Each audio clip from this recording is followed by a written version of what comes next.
So, hello there. I'm doing this clip because so many of you responded to the other video about DLSS3 versus DLSS4, where I was disappointed about the FPS, you know, all the story.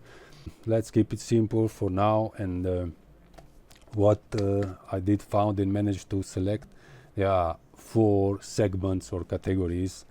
Let's say the Windows settings and Nvidia settings, and the game graphical settings, of course, and not the last, the VR graphical settings, as we all know, so-called OpenXR or Windows Mixed Reality. I'm talking here about Reverb G2, of course. What? Subscribe. Thank you.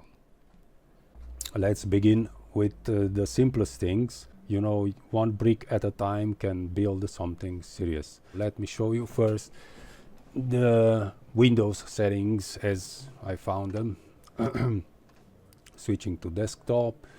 So the Windows settings, we can start with the system here.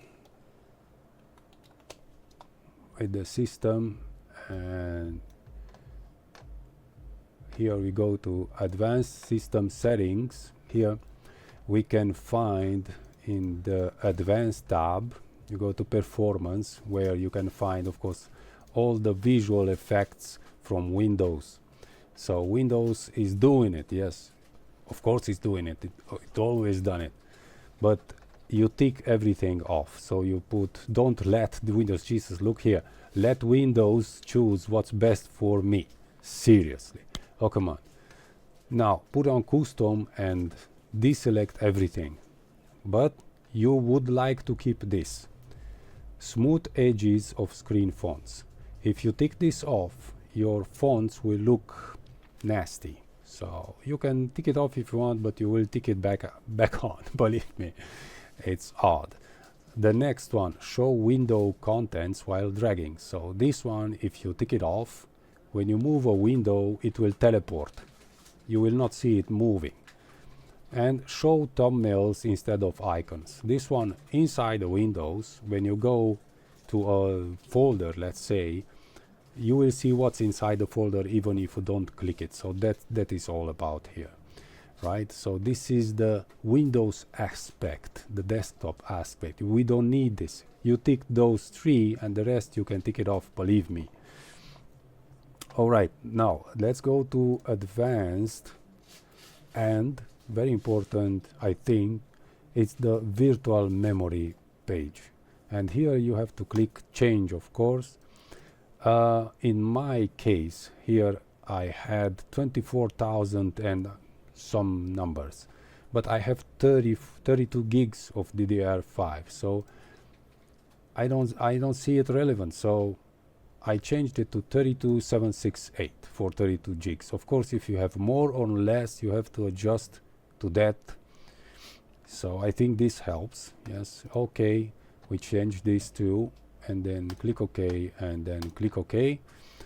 Right, so the next one will be the display settings, of course. So the next one are the display settings. I don't have to tell you, you already know that you have to set here in the display resolution your native resolution. All right, so if you have full HD, you put full HD, and of course the hertz, you try to keep it like your monitor goes. So next one on the list is graphics settings. So here, hardware accelerated GPU scheduling. I had it off and on, off and on, in for me with 4070 Ti and the Reverb G2 and the Ryzen 7 X3D 7800, 7800. For me, this, if it's on, it's better. These are the Windows segment settings. There is one more setting in Windows that we have to do, that I did. It's this one. So we have to go to our DCS installation directory, and in the bin empty directory. Yes, so exactly like last time with the DLSS3 and DLSS4 files, but we are not doing that here. We are doing the DCS executable, so DCS.exe. Right click on it and create a shortcut. It will create the shortcut on your desktop probably, and then right click that shortcut on your desktop, properties, and you have to add this line here. -- force enable VR force OpenXR. I will copy this and leave it in the description. I think you have it already. So this is a good thing. Actually, I didn't use it, but now if I double click on this, I don't have to start mixed reality. It starts by its own. So it starts by its own mixed reality and it goes directly into DCS. That's a good thing for me at least. But there is one more setting that I forgot. In system, at display, if you come down to graphical settings, yes, here you have to add browse here, and here you search on desktop this shortcut that you created, click on it and click add, and it will appear here, and you click options and you select high performance. So don't let Windows decide your fate. Decide your fate, decide your own fate. Don't let Windows do it. So, and you hit save, right? And you have it here. So I think this is it with the Windows settings. I don't know any other settings. Alright, so Windows settings are done. So going on to Nvidia settings. Let's see. Switching on desktop. Right click on desktop as usual. And manage 3D settings and program settings, and of course add DCS to your programs, and go down and change only the power management mode to maximum performance. I also have changed the multi-threading, but threading optimization. Oh, I see that I changed it back. Okay, then for me this is auto. So this is it with the Nvidia control panel. Alright, something else with Nvidia. Opening the Nvidia profile inspector. So as you saw in the last video, this is the same thing, nothing changed, right? Even with the Nvidia app, I looked into it, nothing changed. So you have to come here at the common and enable the overdrive. That's it, but you don't have to copy the files because the latest drivers from Nvidia already have the files in them. So you only have to enable the override and put the latest. Where is that? DLSS enable override and DLSS overridden by the latest available, right? I'm not using this because I tried it, believe me, and no, loss of frames, and I didn't see clarity. I didn't see any gain of clarity from DLSS4, and trust me, I loaded it again and again, so I didn't see any gain of clarity, and of course the loss of performance is notable. Let's see the Nvidia app, because I looked into this a little bit at the graphics. In my case, DCS, it doesn't support optimization. I don't know what I did. I tried to add the executable file from empty bin and also from bin, and also the shortcut still doesn't support optimization. Of course, I think it's reading from the Nvidia control panel here. Look, the preferred maximum performance is probably reading from there. I went to global settings, and in global setting I tried to enable the dynamic vibrance. Didn't see any gain of visual clarity, any gain of performance whatsoever. I think this stuff is enabled from the OpenXR overlay. One thing is for sure, you have to fiddle with it, you have to experiment with it, each with your own system. You have to enable it, to put your helmet on, restart, do it again, and so on till you get bored, till you find out the results and get yourself a paper and a pen and write it down, because believe me, you'll forget about what you do. So alright, let's go on with it. So this is with Nvidia. Alright then, so Windows is out of the window. Nvidia settings are done. we are going to my DCS in-game graphical settings, which are called the system settings.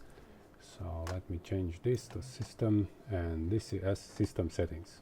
These are my DCS system settings.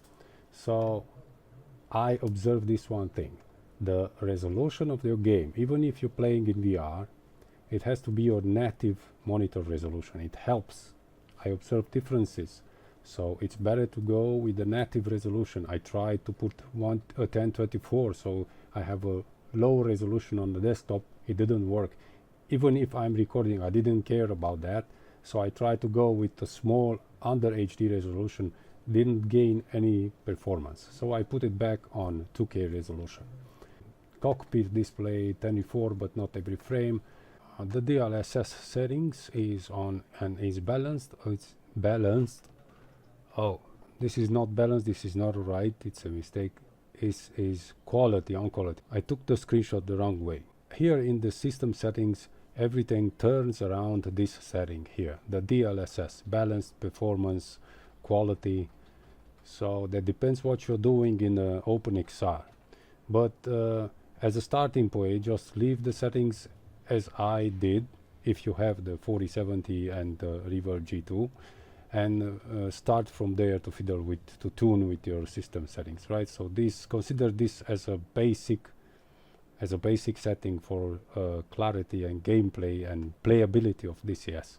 I personally think that what is this here I have to have. So even the LOD switch factor here is 0.5. LOD is a good helper because DCS actually renderize everything in the models, and you don't need to see every detail from 10,000 feet. Come on, be serious. Everything else you just copy and paste it in. After that you start modifying. So let me look once again if I see something interesting here. But yeah, the full screen, tick the full screen, it helps. Yeah, almost forgot, it will put your game on the full screen. It's not quite comfortable, but it helps. Shut this down, open the VR settings. These are the VR settings. Let me just go back to the system settings. If you fiddle with the FPS here, I tried and I tuned it, come up from 60 frames to 70 frames to 80 frames and then to 90 frames. I had lots of stuttering at 60 frames. Can you imagine that? I didn't have any choice just to go for 90 hertz. I didn't believe it either. At 60 frames, 70 frames, my image was stuttering, even from my cockpit. So I turned my head in a cockpit and the image was stuttering. At least till I didn't reach the 90 hertz, I didn't see the total fluidity of it. Maybe at 87, 86, 87 hertz or FPS, but not lower than that. Believe me. These are the settings from DCS graphics. Let's get to the OpenXR, the big bad boy. OpenXR performance. Now here is everything. So overlay FPS, it will show you the FPS. Target frame rate 89. You can put here any target if you want. It will show you if the target is achieved or not in the FPS counter. That's it. Upscaling. So here I use the NIS, that's the Nvidia algorithm. The FSR is the AMD algorithm, so you can fiddle with it. So mine is NIS. Anamorphic is off, didn't need it. And here is the big bad boy, the size of rendering. Actually my resolution is 3180 per 3100 and something, so it's for sure 3100. So I had to downscale it to 85% in order to have for sure 90 hertz always and fluid, and the sharpness is 40. So here if you fiddle here and rise it up to 90, if you have the 4070 Ti, or even to 100, I guarantee that you will have 75 FPS. I guarantee. Sharpness, it clears a little bit your image. Alright, the next big thing, of course this is a big thing and you have to consider it, the foveated rendering custom. I also had it on wide for performance. Didn't see any improvement. I did see a little bit stutter in the cockpit when I started the testing, but didn't see any gain from it. So I put it on custom. Don't be afraid to put it on custom. Don't be afraid to cut your, there are three circles. There's outside circle, a middle area, and the inner circle. Yeah, render your inner circle at full resolution. It's not full resolution, but it's 85%. Render that at full. So you see here inner resolution 1x, inner ring size 60%. Is big. You won't see it. Believe me, if I take my glasses down, look, you have to look like this. See, you have to look with your eyes to see that that margin from 60%. Outer ring 75% rendered at 16 part of the resolution from this 85%. Here are the biggest improvements at the size of the resolution, at the foveated rendering. All right, turbo mode, of course, don't forget to put it on. Turbo mode is a go. Then this is it with the performance. Let's see what else do we have here. Appearance. Here you can change saturation, luminosity, brightness, contrast, light, dark. You can change, you can fiddle with this. It's changing your image in real time. So it's a good thing if you want to see differences, but not about performance. Maybe for clarity. Yeah, it helps with clarity. All right, next one will be the inputs. This is also good. This is the over prediction reduction. So I put it minus 20%. It's observable. It has no other side effects. I can't see nothing else, at least at 20%. Next big thing, yes, override resolution. No, I had it on. Actually, I didn't manage to get 90 Hertz. I don't know, maybe because of this, maybe not, but motion reprojection off again. You can fiddle here with some tints of each color, the red, the green, the blue. Field of view, simple. So I didn't cut anything from my screen. If you want, you can cut your field of view from the left eye, left side, right eye, right side, left side. You will see it in there.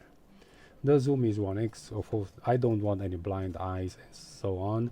And the mask disabled. Of course, you don't need those thin little black lines there. You don't need it. All right. Anyways, we don't have the necessary FOV. So that's what's missing. Mask. All right. So I think this is it. There is one, the menu, the other one. In the menu, you can fiddle with the menu and set your OpenXR toolkit. I'm gonna leave you now with some footage from what testing I done. You can see here the clarity of the cockpit, and you can see on the left the outside ring from the foveated rendering. Here on the recording you can see it, but in your helmet you barely can see it. You have to struggle to see it with your eyes. Alright, so now you can see we're getting down. We also have the continuous and fluid 90 frames per second. Just bear with me, getting down. So here, if you go 90% or even 95, you already have 75 frames per second. See, we are already above the ground, lots of buildings, movement, rapid movement, and the hertz is still at 90. So 90 frames per second, look, 90 frames. Nothing is dropping, see? You can maneuver, you can do very fast movements with your plane. You don't have any stuttering. You have continuous fluidity. This will help you a lot when you're adjusting your pico, or I don't know, when you're adjusting your bombs, and when you're fighting, and when you're maneuvering.